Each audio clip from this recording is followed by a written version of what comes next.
Brakes are an important system to the operation of your vehicle. When you hear a squeal, that's a warning signal.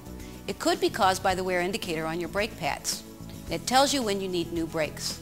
But more about that later. First, Brakes 101. What's the difference between disc and drum brakes?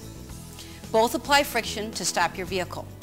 And with disc brakes, your foot on the brake pedal activates the hydraulic fluid that engages the piston in the caliper to press the brake pads against the rotor. Now the rotor and the wheel are attached to the hub.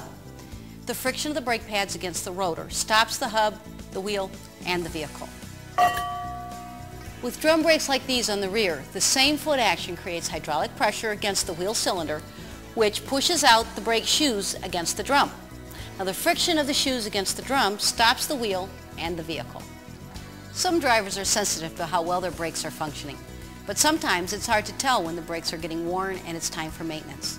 That's where the Squealer comes in. This little clip on the doorstop pad is the Squealer. It's a built-in wear indicator that makes a high-pitched warning sound when the brake pads are worn and new pads are needed. The brake wear warning sound means that soon your brakes will not work well, and that could lead to an accident. When you hear the warning sound of the wear indicator, have your vehicle serviced.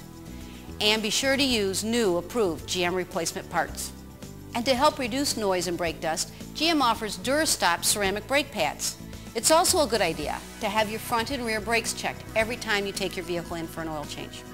For additional information on brakes, check your owner's manual, and to keep your vehicle and your brakes safe and sound, just see Mr. Goodwrench at one of the nearly 7,000 GM dealers nationwide.